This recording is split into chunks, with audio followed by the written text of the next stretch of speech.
What if the story of human civilization did not begin with the pyramids? What if it began thousands of years earlier, before Egypt became a kingdom, before Rome built its roads, and before Greece produced its philosophers? And what if the people who first changed humanity's future were not kings sitting on golden thrones, but ordinary people gathering together around something they could barely understand? Today, we are going back more than 11,000 years.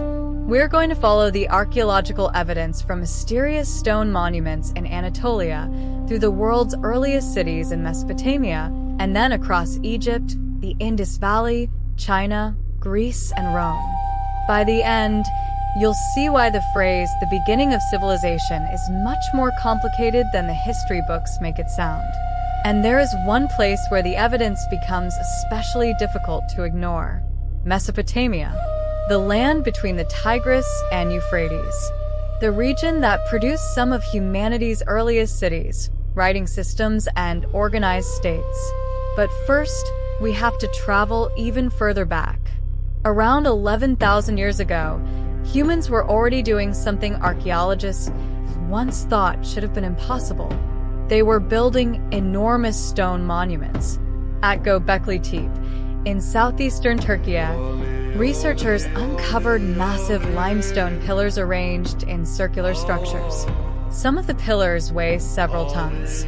Many were carved with animals including foxes, lions, snakes, scorpions, and vultures. The astonishing part is what was missing. There was no obvious evidence that the earliest builders were living there as permanent city dwellers. There were no metal tools, no modern machinery, and researchers have found no clear evidence that agriculture or animal domestication was already established at the site during its earliest phases.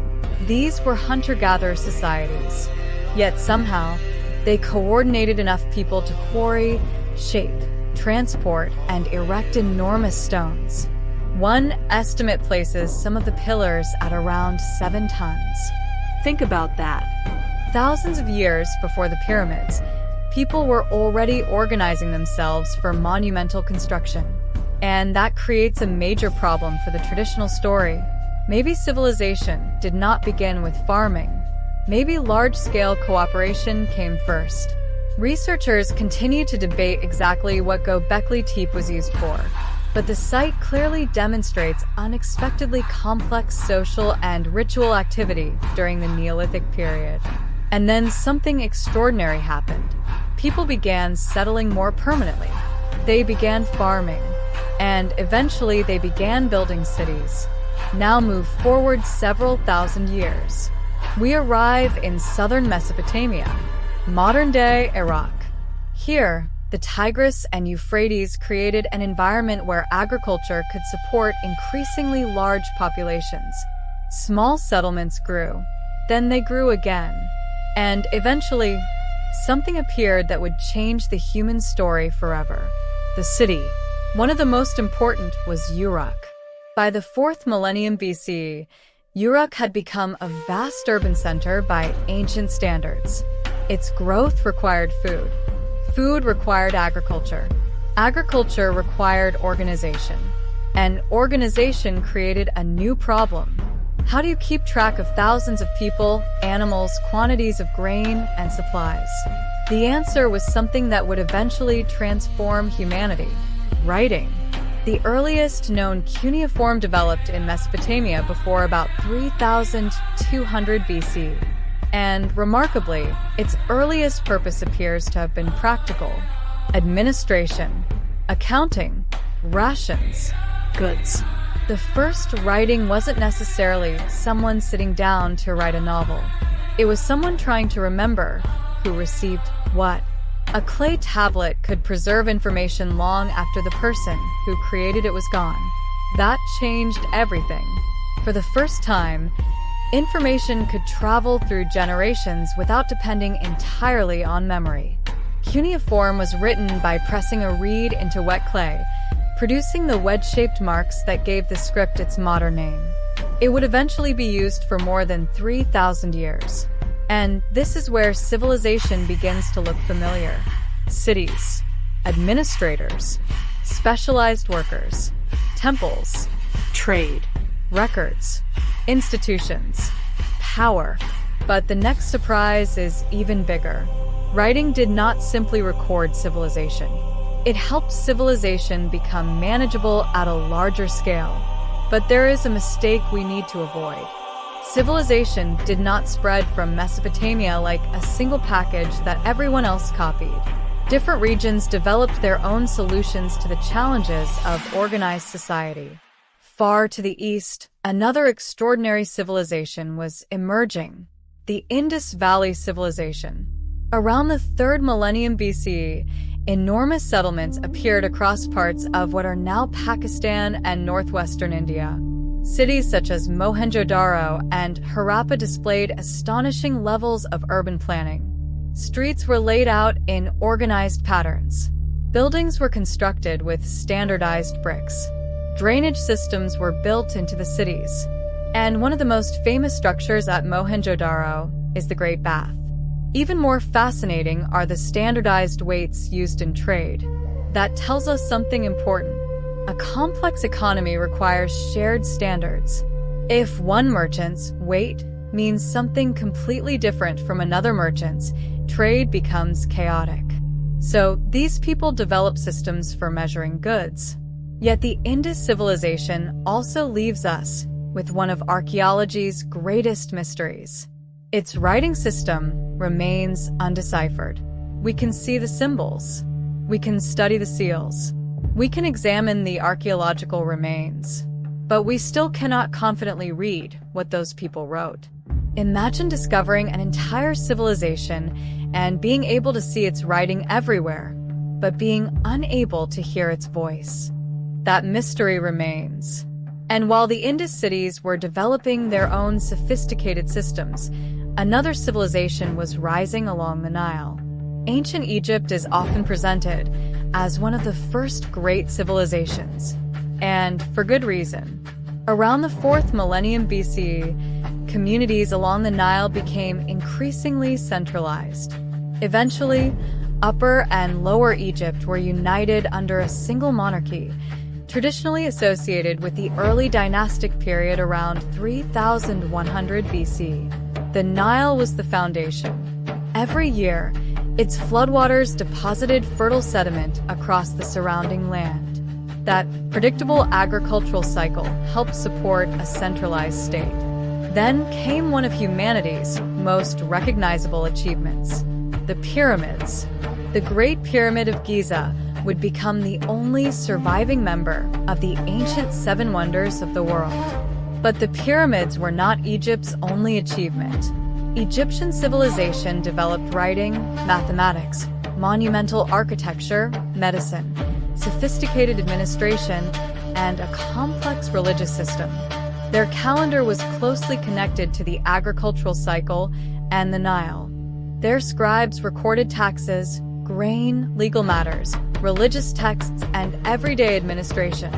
And their treatment of the dead produced some of the most recognizable archaeological evidence in history. But here's the surprising part. Egypt was not isolated. The ancient world was already connected.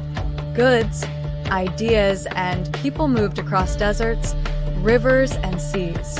Egypt interacted with neighboring regions in Africa and the Near East.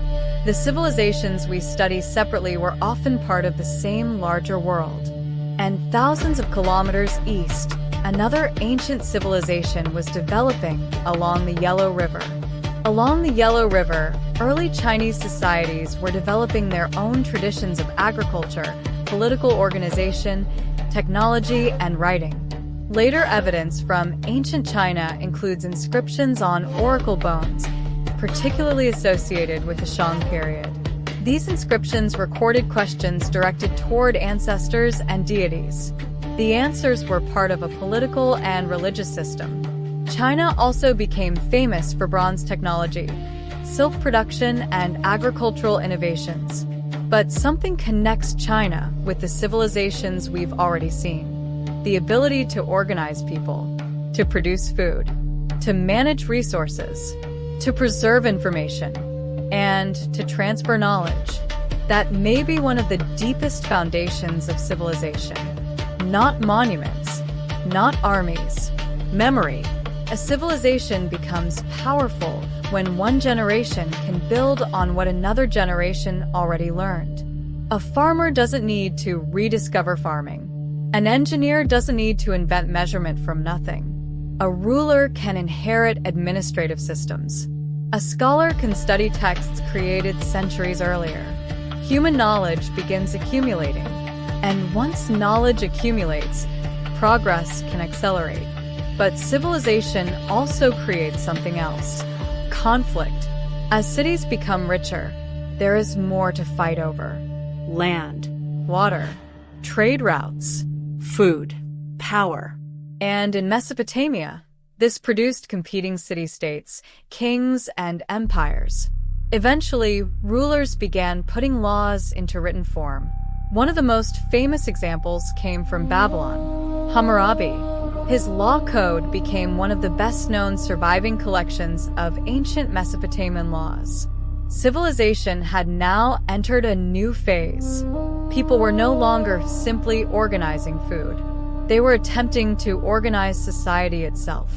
And this is where our story reaches a major turning point.